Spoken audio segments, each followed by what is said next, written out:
The Wonderful World of Darklords. Report 9. Crescent City. The first impression I had upon entering Crescent City was of color, noise, and commotion. Music played from every corner, and everyone seemed to be rushing from one place to another at breakneck speed. At first, I mistook this hullabaloo for gaiety. After all, they were preparing for their annual carnival celebration. A closer look, however, revealed that the laughter was a little too loud, the skin around the eyes too tense and tired, and the smell of nervous sweat entirely too present. The people of Crescent City weren't running because they had somewhere to be. They were running because if they stood still, something dark and terrible would catch them.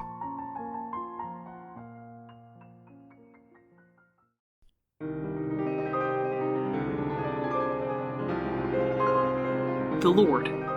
The most powerful man in Crescent City is ostensibly Naveen, Prince of Maldonia and husband of the heiress Charlotte LeBoeuf. Charlotte has been living a life of relative seclusion since the death of her father, putting control of the sizable LeBoeuf fortune in Naveen's hands. After talking to Naveen for mere moments, I knew that the obsequious lickspittle was not a true power in Crescent City. His closest confidant and advisor, however, was another matter entirely. Dr. Facilier is a witch doctor who runs a rather seedy magic emporium in the quarter.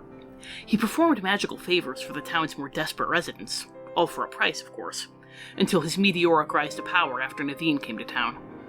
I hope my patron will not consider my report bereft if I disdain to elaborate further, but I believe the implications speak for themselves. Today, Dr. Facilier still has a reputation as a man who can connect the people of Crescent City to whatever they want or need. When a person falls upon hard times, Dr. Facilier is ready with a smile and an open hand, eager to give them whatever they wish. If the price for his assistance turns out to be higher than it originally seemed, Facilier might consider shaving a little off. So long as his debtor pushes someone else a little closer to the edge of ruin, the Facilier might secure a new prospect.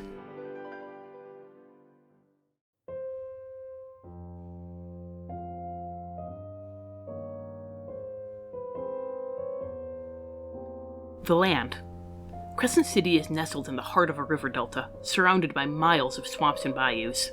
The massive moss-draped cypress trees cover the bayous in shadow, and the shallow waters easily conceal the tracks of those who travel there, making it an ideal place for those who wish to hide their dealings or go underground.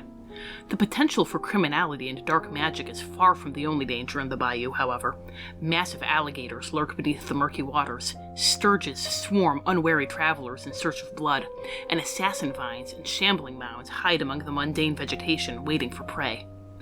Of course, there are also rumors of secret treasures in the bayou, so individuals who are greedy or desperate enough to seek a quick fix to their debts are always making the journey and providing the local wildlife with fresh meat. Some say that a kindly cleric makes her home in the bayou, helping those who seek to escape Dr. Facilier's influence, but as I was unable to meet Mama Odie in person, I could not learn whether she is truly a good cleric or merely a hag trying to build up a benevolent reputation. The city itself, as mentioned, covers its non-stop bustle with a facade of good cheer. However, the people of Crescent City are not rushing from place to place because they're swept up in the riotous joy of activity. They are rushing from place to place because if they stop for one moment, their debts will catch up to them. And when one's creditor is a powerful witch doctor, that is a prospect to give one pause. At one time, Charlotte's father, Eli LeBoeuf, was known for his sumptuous parties, but those have ended with his death. Whatever Naveen's current priorities are, celebration is not among them. With that gathering place gone, the city's elite congregate in two establishments. One is Tiana's Place, the crown jewel of Crescent City, an upscale restaurant that caters to the local aristocracy, visiting royalty, and commoners who have come into a great deal of money. Dr. Facilier has a permanent reservation at one of the restaurant's tables, and he often conducts business there with individuals who would never dirty their hands by approaching his magic shop. However, neither Facilier nor any visitors to Crescent City can make their way into Club 33, a private dining club that exclusively serves the city's nobility. His newfound wealth and power, while considerable, are not enough for the gentry to allow a mere shopkeep to sully them with his presence.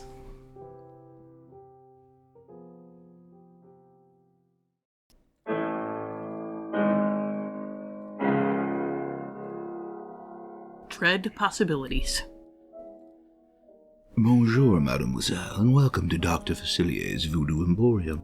And what does a lovely thing like yourself want today? Dr. Facilier tapped the sign to his shop with his cane, flashing me a charming smile. I got all sorts of things on offer. Potions, charms, need to draw the eye of that special someone. Curses, perhaps, if that special someone's eyes did a little wandering. No, you're a girl with questions. You need a reading. He fanned out a hand of Taroka cards, leading me into his parlor. I attempted to demur, saying that I had only come to obtain an audience with the famous Dr. Facilier, but he tipped his hat. My busy schedule doesn't allow much time for socializing, but I've always got time for a customer.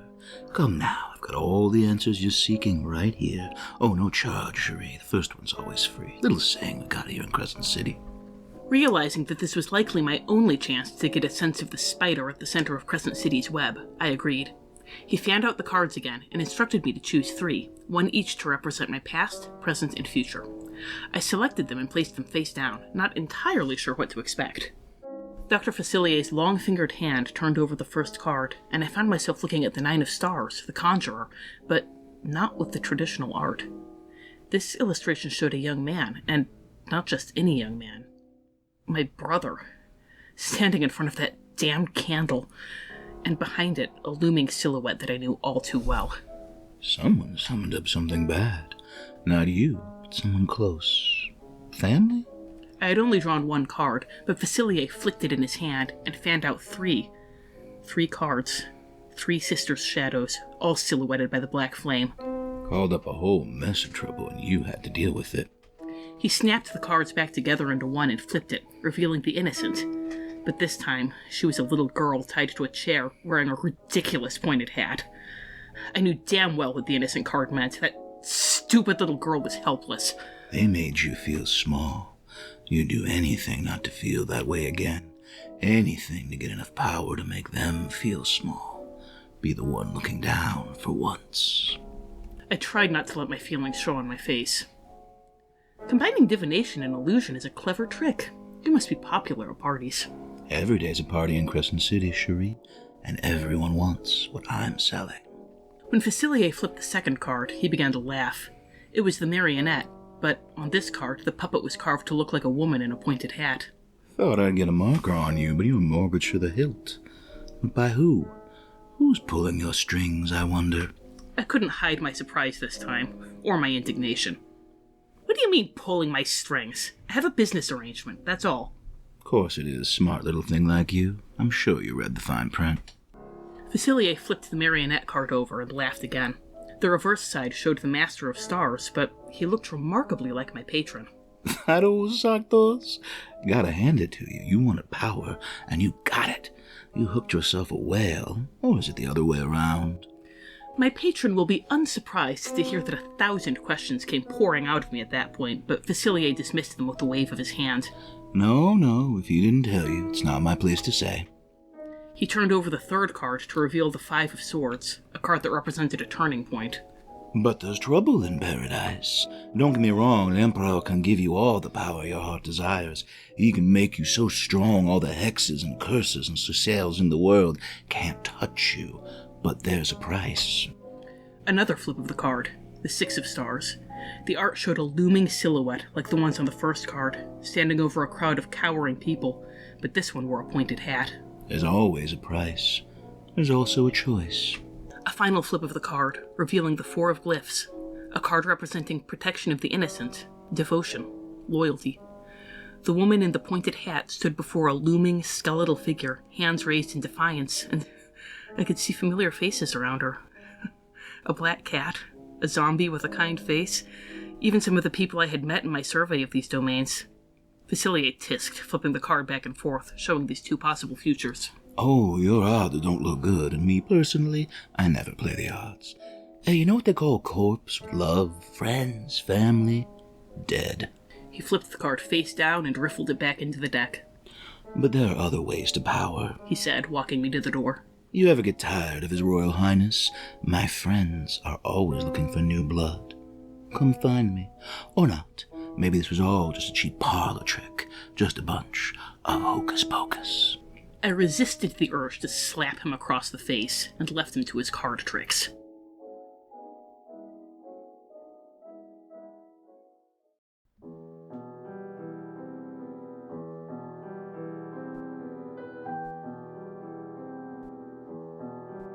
Parting thoughts.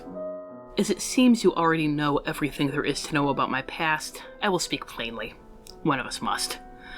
I do not like you, Yensid, and I am aware that the feeling is mutual. I do not trust you. I have never liked or trusted you, and this reading indicates that my suspicions are justified. Not that I trust Dr. Facilier either. But, unlike Dr. Facilier, I have never been deluded enough to call my patron my friend. I did not agree to this because I liked and trusted you. I agreed to this because you offered to teach me magic. If I have no means of defending myself, I may as well still be that helpless, frightened little girl. And if I cannot defend myself, my brother will undoubtedly rise to the challenge, and he might not survive another act of reckless self-sacrifice. Whatever I was fighting on that last card, I was fighting with friends, and putting them in harm's way. No. I will do what I must. It cannot be helped that, in the gods' plans, they made the legions of night so much stronger than man. But why am I telling you any of this? At any rate, I was glad to leave Dr. Facilier and his honeyed poison behind me. I entered the mist with a holy symbol mist talisman in my hand, praying for the moment that the din of Crescent City gave way to the bells of Notre Dame. Regards, D. Divination magic is often favored by charlatans, for their audience must rely upon the seer's interpretation alone.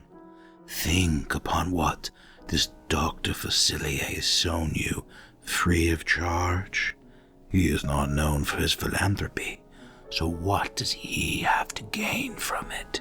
You have already painted a picture of the citizens of Crescent City, caught in a complex web of ill-begotten bargains. If one were to pull on a few strands, one would find the raw-boned shadow man in its center, fine-tuning each bargain for another's consumption. He has his own bargains to fulfill after all, and if he does not appease his friends on the other side, he will lose what little control he has over his precious city. I do not require you to like or trust me, but I do expect you to use your mind over your heart in these matters. It would behoove my little servant to ensure that her next report refrains from lecturing against my person and focuses on the matter at hand. Just as Facilier's friends can withdraw their aid, so can I.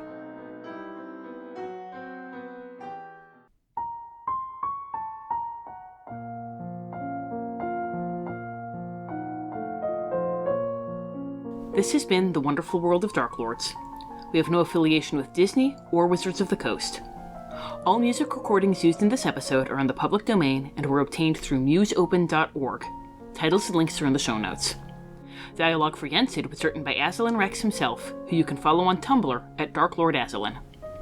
The Wonderful World of Darklords logo was designed by Haylight Jones. You can find links to their work in the show notes. If you'd like to support the show, look for us on patreon.com or find our tip jar on Red Circle. Thanks for listening.